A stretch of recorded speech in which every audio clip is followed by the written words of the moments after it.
All right. Whenever you're ready, close your eyes down with me. We're going to take 3 cleansing breaths together. So on your next inhale, take a big deep breath in through your nose, fill up all the way.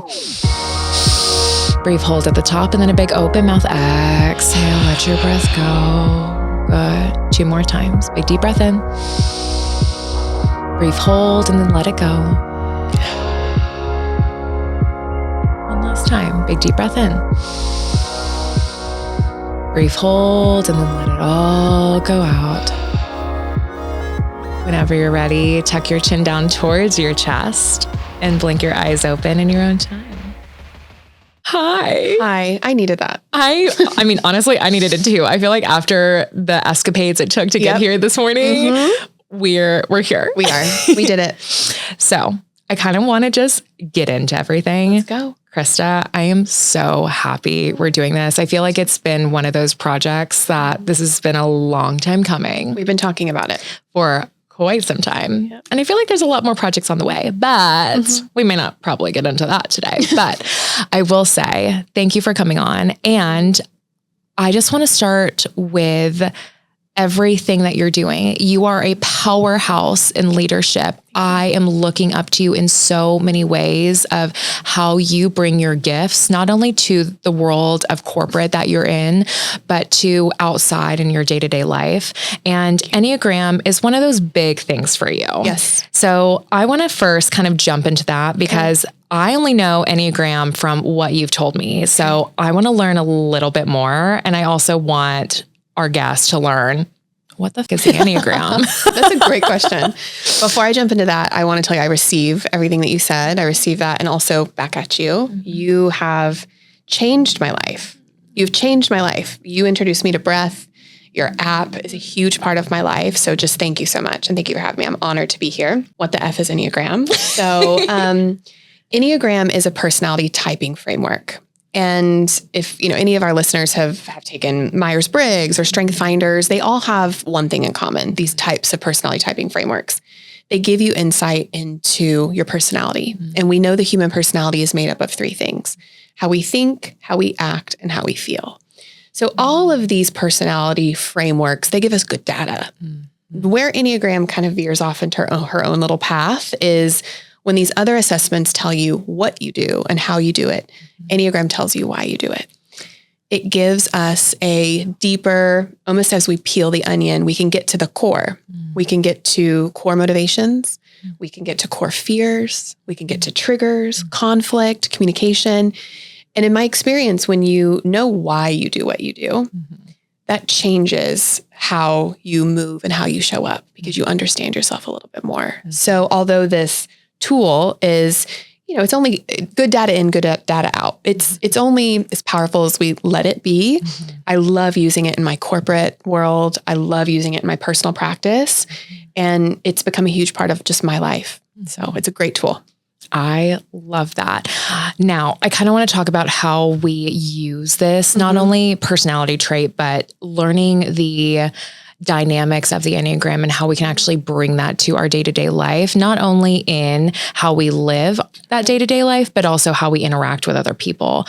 Can you share a little bit more about how we can start to bring what we learn into all aspects of our lives? Yes, absolutely. So again, it's data, it's information. And again, it's only as powerful as we can apply it. So if you haven't taken the Enneagram, you may not know that you get one of 9 types. So the Enneagram first starts with you're either type 1 through type 9. And you're one of these types based on your core motivation. Our core motivation is something that's shaped in adolescence. So we're thinking, years from birth until maybe 12, 13. There's these key moments that happen. And we know the thing that has the biggest impact, the single most impact on how we see the world is the caretakers, the adults in our lives. So whether that was our parents, our grandparents, maybe aunts, uncles, maybe it was a coach, a mentor, something like that. The things that they give us rewards around, where they encourage us, where they discourage us, where they give us feedback. Also, how do they live their lives? A lot of parents or people that take care of young kids, sometimes they underestimate the fact that little kids are watching what we do, sometimes even more than what we say. They're learning from us and watching us. So that core type is shaped based on how we see the world and often how our parents or caretakers are seeing the world. So that data is so important. It gives us a core motivation. So I'm an Enneagram 3. My core motivation is to achieve and to be successful. I can look back through my life and see how that was ever present, almost like a river. It was there in my youth when my dad was reinforcing, if you get an A, you get $20. It was there in high school years and college years. But what I like to say is that our edges kind of round out as we age and we learn more. So kind of my sharp elbows that came from competitiveness, as I got older and I navigated the world and I entered corporate spaces, I realized me winning is me winning with a team and winning with others. Those sharp edges kind of round it out. So to answer your question and how we're thinking about actually practically applying this is being able to see, what is my core motivation? What is my core fear? How does that show up today? And maybe how do I want to make a change? There is a set of belief systems and patterns and habits that have got me here to where I am today. And I want to honor those. I want to thank my past self for getting me here. But what got me here may not get me there.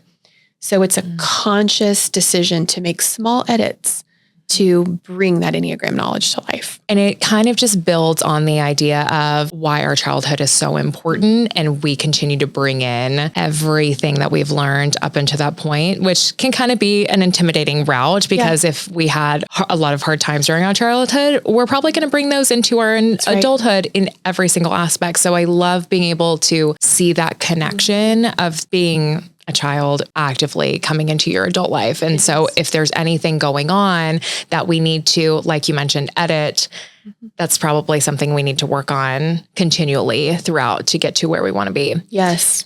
Now you mentioned core fears. I want to talk a little bit more about that because you mentioned those core motivations, but tell me more about those core fears. Can we dive a little bit deeper with that? Of course. So our core fear exists, often comes from our childhood, from adolescence. It's there. It's usually not just one event. It's a series of events that kind of shape how we see the world. And that core fear for me as an Enneagram 3 is around not being enough. Not being worthy, that we say Enneagram 3s need to work on being human beings versus human doings. And for a significant amount of my life, my worth was tied to my output. What am I producing? What am I achieving? What am I winning? What degrees do I have? What titles do I have? And I would be lying to you today if I didn't say that all is still very important to me. I am who I am, okay? But it's an unraveling and an unlearning that way of being and that core fear of not being worthy isn't going to serve me long term. So I've had to do some really deep work, Emily, around if I don't complete my to-do list, am I worthy? If I don't get my PhD before 40, am I worthy?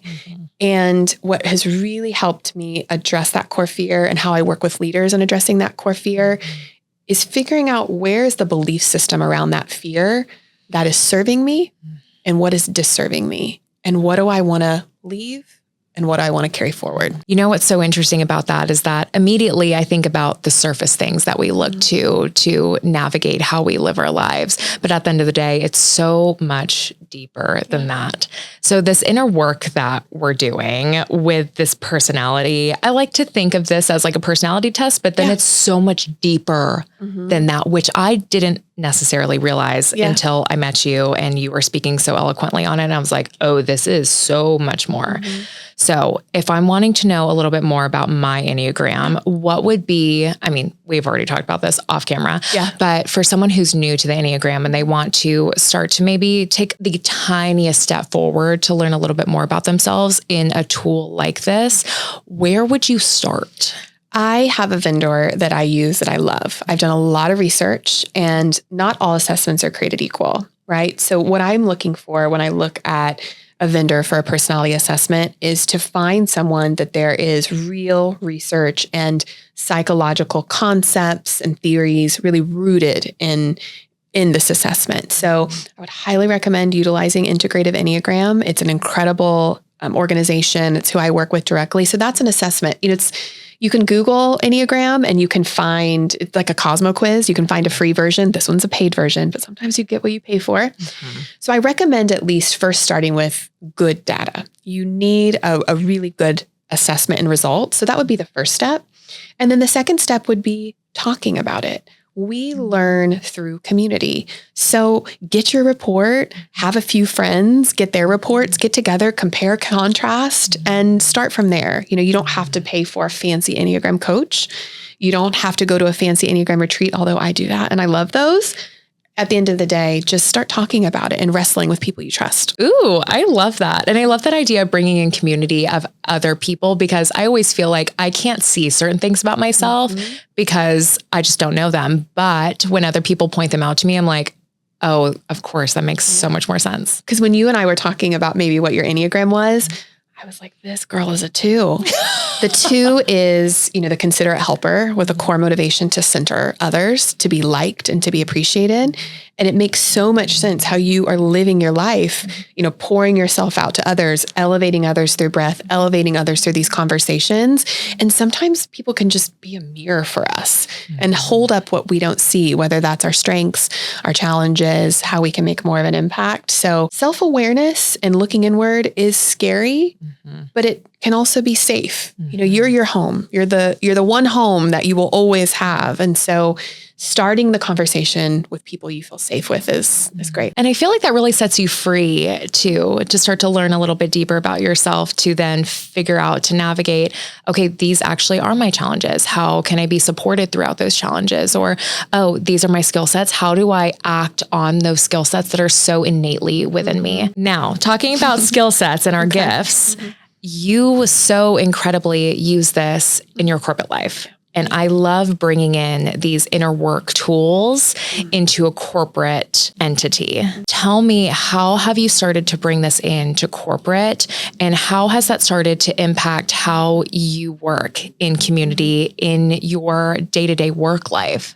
Yeah, this has been one of the biggest gifts of my life, is bringing Enneagram. So back at Neiman Marcus, years ago, we brought Enneagram to our corporate population. And it was, I don't want to say controversial, but it was different. There was some buy-in that had to happen with getting executives comfortable with looking at their core motivations and core fears. Like, when's the last time a corporate girly has sat down and put language with their leader or with their team around, this is a trigger I'm having. This is what I feel like is holding me back. This connection to my adolescence may not be serving me. These conversations aren't traditionally held in the workplace.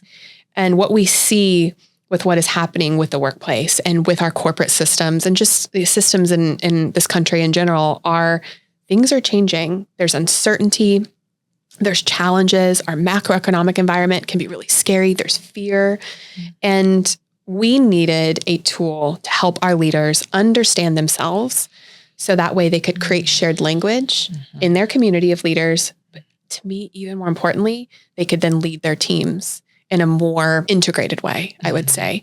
And so bringing it to Neiman Marcus was huge, because it allowed us to start to create a shared language amongst executives that was different than performance, that was different than numbers, that was different than achievement. It was about, where am I today? What could be getting in my way? And how can I be a better leader? How can I be a better friend? How can I be a better parent? And this whole person approach is really how I lead my life in leadership. And to see Neiman Marcus so embrace that, and to be able to get this to 600 plus leaders at the time, debrief all of those leaders. That was incredible, a high point in my career. And now, as I work for Saks Global, who acquired Neiman Marcus, to see our leadership so embrace Enneagram, it just continues to reinforce that I am doing my dream job. This work is what I was meant to do. So I think Enneagram was an unlock for me. So tell me, what have been the differences that you've noticed now that these leaders have started to not only create that language, but start to have a dialogue around that language with not only the leadership community that are amongst the group that you have, but also everyone else underneath them to support their own groups, essentially? It's a great question. And a big part of the work I do is working with teams within our corporate system to help them be more effective. I take leaders through a 6-workshop series that is anchored with the Enneagram, but I take them through this in their team. So one of the first exercises that we do is I have each leader, before they come into the first workshop, fill out a pre-work slide, good old corporate PowerPoint pre-work. So I have them complete a slide and they answer 4 questions before they come into the session. Question 1, what are the strengths of my core type? So when they look, if they're type 1 through type 9, what do they identify with? It says, these are my strengths. This is where I shine. What are the challenges of my type? What might get in my way of being effective? What are tips for working with me? So now that I know this about myself and I have language, how would I tell my team what I need for them and tips from working with me? Wow. And the 4th question is, what milestones in my life, including my childhood, have shaped who I am and why? Now, what I ask them to do is bring this to the session. And in a really vulnerable setting, I put them in a circle and they all look at each other and they share this information. They talk about their strengths, their challenges, how to work better with them, and what has shaped them in their life. And I will say 9 times out of 10, there's tears in those circles. And it is a moment where we actually look at each other as humans on this team and not as colleagues, collaborators, or means to an end. Like, I need to get this person to respond to this email. And the teams that come into these workshops are not the same as they left. And although it's much more than Enneagram in these workshops, we talk about team stages. We look at first team dynamics. I'm an OD practitioner, right? So we're getting into the nitty gritty of what it means to be on a team. But Enneagram is the underpinning. It is, we continue to go back to the shared language. And I will see executives who are normally, they've got their armor on, they're armored up. I see their armor kind of start to loosen. And then I'll hear them say, oh, that's why I am that way. And you know what? Instead of maybe giving me direct feedback because it's making me armor up, maybe you set some time with me and get curious about why I'm acting this way before you just go straight into it. That'll help me be a better teammate to you. So I'm watching them use the Enneagram not only as individuals for individual growth, but team cohesion and dynamics. And that's what we're going to need to continue to move organizations forward. They need community and they need to feel together. You know what I think is so interesting as you've been speaking to this, it's made me think about my previous experience in corporate America. And, it's been prior to 2020, I was only in corporate America for a long time.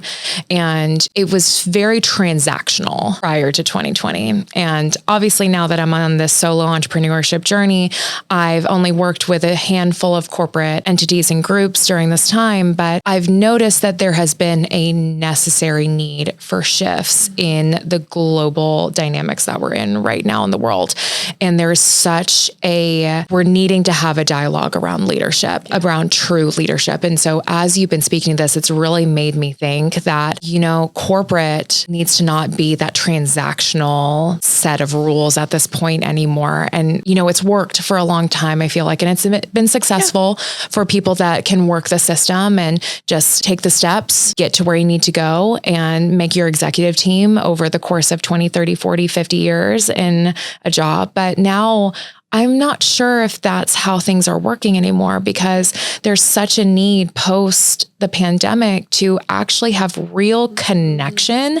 And that's not only in our outside communities with the groups outside of our 9 to 5. So can you start to speak a little bit more into that about how that vulnerability in the workplace has started to maybe be a little bit more active and also why it's actually so important for leaders, or if you're wanting to grow into a leadership role, how do you start that process to kind of open up a little bit more of that dialogue? Oh my God. We could probably just do a podcast on that one question. I know. That's what I'm like. So good. Oh my gosh, where do I start? So many thoughts. When I think about traditional leadership development, I think about things like strategic communication. So important. Strategic thinking. So important. Being able to tell stories with data. And these skills are important. Those are the hard skills in some ways, right? That kind of create that foundation for leadership. It's not enough anymore. It's just not enough. We need to teach leaders how to have a reflective practice. We need to teach leaders how to look at themselves and be self-aware. We need to teach leaders about their own communication styles, their own conflict styles, their own triggers, so they can recognize, and what I like to call in my practice, meet the moment. So you have this moment in front of you, whether it's a challenging conversation you need to have with a colleague, whether it's a feedback conversation, you need to deliver some feedback to a direct report. Maybe you're trying to advocate for a promotion and for some additional compensation or some benefits. Leaders need to be able to read the moment that's in front of them objectively, interrupt that autopilot, and act in a way that's going to get them what they want. So through Enneagram and through other tools, I teach how do we acknowledge what our default mode is. So if I know my default mode is speed and achievement, my natural way of looking at things as an Enneagram 3 and just as a person is super agile. So if there's a challenge in front of me, I'm not going to push against the challenge. I'm just going to hop around it. What's the easiest way around the challenge? Let's get to the end goal. I'm so goal-driven and goal-oriented. Now that serves me in some ways, right? It's a lot of the reasons why I'm in the leadership role I am today. I can achieve, I can move fast, I'm agile, I don't take things personally. It is what it is. That drive for action and being so action-oriented doesn't always serve me. And as I mentioned earlier, we have a thinking, a feeling, and an action aspect of our personality. Leaders need to be able to read the moment and choose which tool. So a metaphor I like to use in my practice is imagine you have a tool belt on your lap. And in that tool belt, you have an action tool, a thinking tool, and a feeling tool. Wow. Reading the moment in front of you says, you know what? My default mode is action. I'm going to not pull that tool out right now because what needs to happen is feeling. I'll often have conversations with my direct reports and my team, and they'll be emoting to me, right? Because shocker, I've created a safe space for emoting. So they'll be venting, they'll be emoting in my one-on-ones, and I am feeling so pulled. My default, my mode is pull out the action tool, fix it, tell them what to do, because I know what to do. But I push that tool down and say, no, it's not your turn. Here's my feeling tool. What is the feeling tool? The feeling tool means I'm going to sit with you in community and I'm going to just hear you and say, what do you need from me right now? And so to answer that in like very long-winded way is we need to teach leaders how to be self-aware. We need to teach them to honor what their default mode is, get off of autopilot and make a different choice. And that's one piece of it. I'll stop there because there's so much more I could say. I know. I'm feeling the exact same way because there's so many things. Now, bare bones basics. I'm like, how can we like wiggle around this? Bare bones basics as far as I'm working my corporate life. I'm wanting to be a little bit more intentional. I'm wanting to be a little bit more responsive rather than reactive in my corporate life, but also maybe my day-to-day outside of my 9 to 5. What do you think are the few best tools that someone could start with? Maybe it's just one or two to start. What do you think those would be? Well, when you said your personal life and your professional life, I really believe it's a quote. I don't know who said it. I use it all the time. I should probably give them credit, but how we do anything is how we do everything. So I don't have a corporate Krista. You don't have an entrepreneur Emily and then a sister Emily and a daughter Emily and a friend Emily and a partner Emily. We are all the same thing. So I love your thought around how are we integrating these two, and then some tips. The first step in being able to pause your autopilot and make a different choice is some sort of reflective or grounding practice. And you know that for me, that's been breath. And that has been what you've introduced me to, is the ability to almost hack my nervous system. And as an Enneagram 3, I don't do anything unless it has a tie to my achievement and my goal. So going to breath work was actually something at the time that I went to help reduce migraines.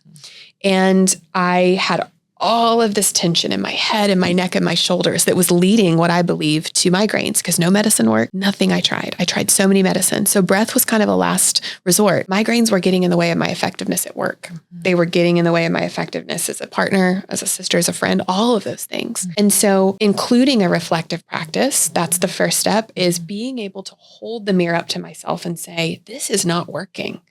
What do I need? And then meeting my need and honoring my need. And that need was fulfilled with breath. So I would say reflective practice and then finding something that meets your needs and pouring into your own oxygen mask, especially if you're a caretaker, especially if you're a leader. You know, I'm childless by choice and that's not my journey. But showing up and giving that care to my team, that is my why. And I knew I had to incorporate some of those in order to get there. You know, a conversation that we had earlier and it continues to come up is heart-centered leadership, leading from the heart, leading from your core values. Can you talk to me more about how you can start to lead from that heart center, that core center in this way? For me, it's a conscious choice. To be a heart-centered leader, it's a people first, it's an empathy first mindset. You know, sometimes millennial managers, if you see on TikTok or you see on Instagram, you know, they like to poke fun at the millennial manager because often in these silly exchanges, someone will say, oh, I got this email and it wasn't nice. And the millennial manager's like, let me respond. Don't you respond? We get that rap for a reason because it's heart-centered leadership. How we do anything is how we do everything. So for me, knowing about myself that I'm so action-driven, it's pausing that autopilot and saying, in this moment, I want to lead with heart. Now, heart can sound soft, and it's actually not soft. It's more challenging. It requires more vulnerability. It requires more courage to sit with something and allow it to be. I would say with your direct reports, if you lead a team, having heart-centered leadership is not as challenging as maybe having heart-centered leadership with your peers or your leader. You know, there's often times where I will assess a situation and realize they don't need my advice. They don't need my opinions. They don't need my strategy. They need my presence. And using my presence as a tool, just like I would use a strategy, a PowerPoint, an Excel, taking the opportunity to read the room, the virtual space. Is someone not speaking up? Is someone pulling back? Has someone been talked over? Am I noticing a change in body language? And creating a safe container. And I challenge myself, Emily, every day that even if I am in meetings with people that are 3 times my senior, even if I am meetings with people who I don't know if are big Krista fans, I've committed that I am going to bring presence to that virtual call. I'm going to slow it down if it needs to be slowed down. I'm going to say the vulnerable thing. You know, just yesterday we were in a team call and I noticed, I was in with my broader team, about 25, 30 people. And I noticed that people weren't speaking up about a key topic that was being raised. And leading with heart means being vulnerable. So in the moment I said, hey, you know, I'm feeling this way. I'm not sure if anybody else is feeling that way. Was I feeling that way? Not really for me personally, but I was trying to pick up on what everyone else was feeling and move that into the space. So there's practical things you can do, reading the room, using yourself as presence, making space for others, listening, not jumping to action and thinking. But it's really, I guess, situation dependent on what would work for people. I love that. What do you think are the biggest challenges around finding and creating that space for yourself and others in that heart-centered way? I think the system has to be ready for it in some ways, right? So if you just started showing up in your corporate space saying, how does everyone feel? You know, or so you got to ease into that a little bit. So that's one of the challenges is I find myself in situations within my system where maybe people think I'm a little woo-woo, right? Or, oh, there Krista goes again. And so I kind of care about system readiness because I want to be effective, but I kind of don't care sometimes. So I think it's about knowing where your system is. And when I say system, I just mean your team, your company, your broader context. Are they ready for you to lead with heart? So you can ease into that a little bit. So I think that's a challenge is the system. And I think the other challenge is just your own self-awareness. Where's your comfort level with how you lead with heart? And where, again, I'm such a broken record, where is that default mode serving you or disserving you? Ooh, I love that. How do you gauge that readiness in the system? I think it's watching, noticing, listening, deciding, you know, how is my team and watching, how is my team leader? How is he or she, how are they showing up? What parts of that can I take and amplify? Where can I help fill in their gaps? You know, a lot of the work I do is when I work with executives is managing up and leading up. How am I influencing their behavior without direct authority? Wow. How am I showing them the example of how I want to be led? And then therefore representing what my team needs. And so watching, listening, deciding, sometimes you have to just take a big risk and throw it out there and see what lands. You know, it's interesting too, because I feel like millennials have been put in a very interesting, I don't want to say sandwich of circumstances, but we have the generation above us, which had very traditional rules, and you follow the rule book and that's how you live your life. And so that's how I feel like a lot of us were grown up. And then we have Gen Z underneath us that saw that our generation wanted to question a lot more, but we didn't really necessarily have the opportunity to do so. And now Gen Z has, I mean, historically kind of gone off the deep end and been like the total opposite as the generation above us. So being sandwiched in that center of these two cultures of generations, it really is a full dynamic of how do we manage up and manage down, but also taking care of us first. And I think that's why this heart-centered leadership feels so resonant with me, because we have to start with us to then make that influence around us. You're so right. You're so right. And Gen Z has pushed me. You know, I have a few Gen Z team members on my team that report to me, and they have pushed me to look even deeper and go even deeper into myself as a leader and even tighten my values and how I'm living my values with them.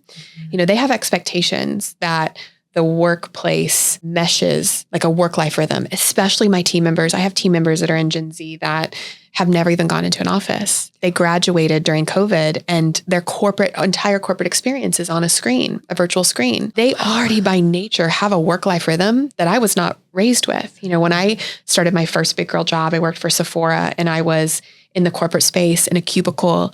And I'll never forget my leader, Laura Sephora at the time, that's what we called her. She gave me feedback, and she always gave me the best feedback. She gave me feedback and she said, Mija, which is, you know, daughter in Spanish, Mija, you know, maybe you should try getting seated first and starting your work before you start all your conversations with your peers. Like, let's get going a little bit before you're walking all around the office and socializing with the cubicles. Like, she taught me little work things that I never would have learned if I was not in, you know, the corporate space. So I have all these team members who they're learning how to be in a work environment, but their work-life rhythm is already so integrated. They walk their dog and then they go answer some emails and then they go heat up their lunch and then they do hop on a call. And that way of being has challenged me to help look at my own work-life rhythm. And I don't believe in work-life balance because nothing in life is ever fully balanced, but I really believe in getting a rhythm for our lives. And so I'm so thankful to my Gen Z team members who have challenged me to get a better rhythm and have better expectations for how they work too. Where do you see this going? Because the world has a lot of volatility.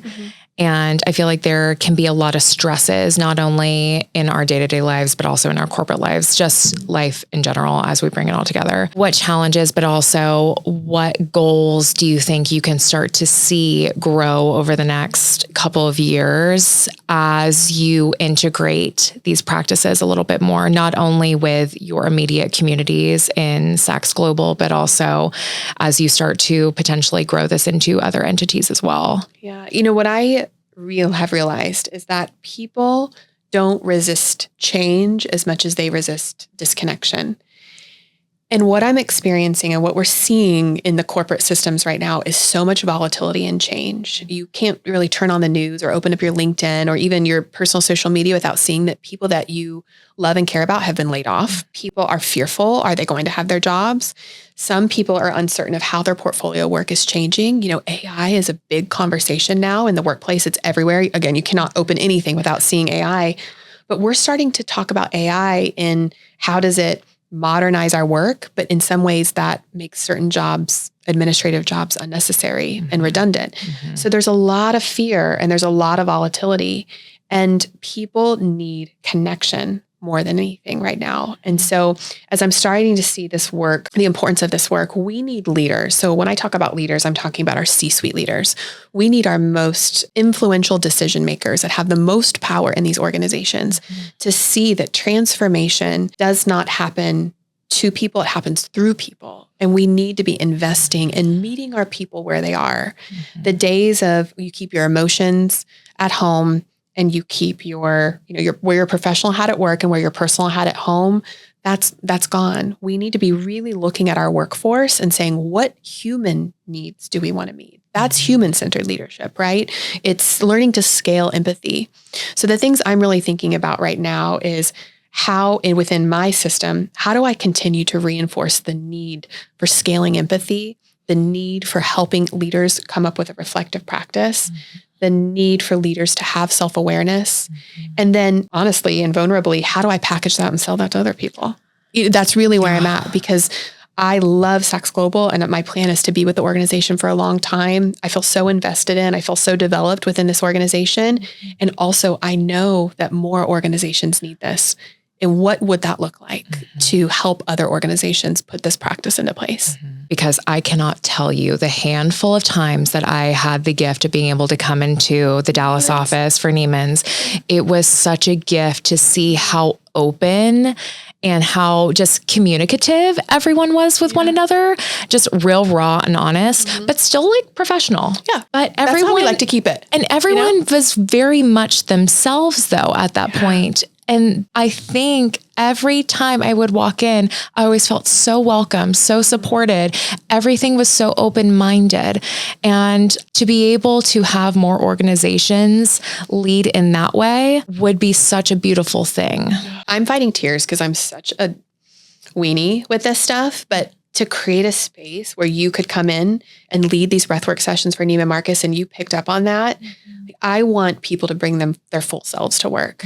And I want people in my presence to feel like bringing their full self is safe. And I want people to keep it real when they talk. I want them to say, sorry, I can't do that thing. I've got to go run my dog to the vet.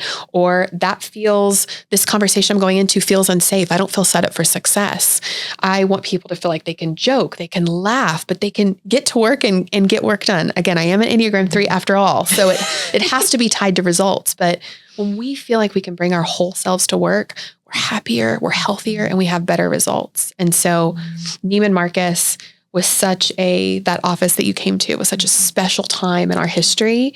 And after being acquired by Saks Global, we now have the great responsibility to zoom out and bring this to 20,000 employees around the world. And so that challenge I am feeling, right before we had this conversation, you said, are you feeling burnt out? And the answer is like, no, I am feeling lit up because this challenge that's in front of me, these 20,000 humans need this work environment and they deserve this work environment. So I'm really excited to continue to figure out how we do that. And I can't wait to see that on the sidelines. Thank you. Now, we need to close this up in some way. Okay. How do you think is the best way to develop these leadership skills starting right here today? Is there a way we need to shift, change, develop just the regular level of people that have the desire to become a leader? Or maybe we just became a manager. We have 1 to 2 people underneath us. Maybe we just got acquired a team of 10 underneath us. And it's like, oh my gosh, how do I start to process my next steps? How do you start to not only train other people underneath you, but how do you gain that yourself? Where would we start with something like that? Another quote that I don't know who said it, but it's, to whom much is given, much is expected. And so if you are a leader, congratulations, because you have humans in your care and your job is to find the best in them, to amplify the best in them, and to shepherd them through their growth and development. So it is a huge responsibility, but it's a beautiful responsibility. And if you're not leading people yet, you are still a leader because you lead yourself. And I think to answer your question around how do we get started, what would those first steps be, is think about a leader that you've had in your life, or a mentor or a coach or a friend, that there were elements of their leadership that you really loved. That's how I want to be. And on the opposite, think about those leaders or coaches or mentors that had elements of, that is not how I want to be. Do a little market research on your life. Reflect, what do I want to emulate? And what do I want to leave behind? We learn just as much from people about not what to do as we learn what to do. And so getting a landscape for the type of leader that you want to be, asking yourself questions like, what values do I want to live? The question that I often think about is, would I want to be led by me? Oh, Would I want to be led by me? Like, would I find my leadership inspirational? And I think asking yourself these things that I bring to the workplace, would I be motivated by that? Would I be inspired by that? So I think that's the first thing. Do a little self-inventory. And if you feel called and led to do the Enneagram, amazing, because that's going to give you even more data to put in that kind of self-inventory. The other thing that is so great is just asking, what am I doing today that is helpful for you? What could I do differently? Feedback is a gift. Feedback is safe. So when we ask people that we trust and we care about to give us feedback, we can take that and put that in our tool belt. So doing that inventory, asking. And then last I would say is just think about maybe where you have gaps, and not gaps around, okay, I need to be a better communicator, or I need to be able to put an executive summary slide together a little bit better. There are tools and resources. Google how to do that. Ask ChatGPT. You can learn that in 2 seconds, right?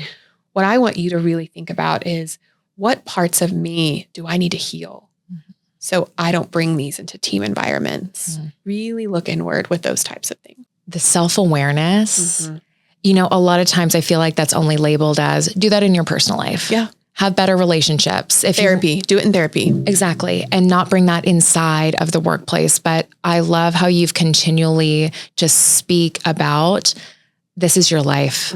Your professional life and your personal life is all wrapped in one. And that's essentially where we're guiding to more as the world kind of grows and evolves. So I know we've already talked about reflective practices and things like that, but is there anything else that if you could speak to, I wish every single leader could do this one thing? Is there anything else that you see that you really wish? I would say forgive yourself. Just forgive yourself for not knowing all the things that you didn't know when you didn't know them. Remember that life is happening for you, not to you. These setbacks, if you've had career setbacks, if you've got laid off, if you've been fired, if maybe your top talent person left because you weren't giving them whatever the thing is, maybe your leader isn't investing you, forgive yourself and being able to look back and see how all of these things were working in your favor. If you can be like my grandma Rita, my bestie, RIP, things are either a lesson or a blessing. Find the lesson in the things that aren't a blessing, and the things that are actually a blessing, honor those things and just keep going. No one else knows what they're doing either. We are all humaning for the first time, okay? Like, we are in this body as Krista. This is my first go round. And so just figure it out as you go. Krista. Emily. Thank you. You're welcome. Oh my God, for all of your wisdom, all of your knowledge, all of your expertise. Where can people find you if they want to do any work with you, Enneagram, or to learn more? I know you mentioned coaching, so tell us some things. Yeah, so I do a lot of executive coaching. I focus on, leaders that are mid-career, that are looking to expand and move eventually into C-suite roles.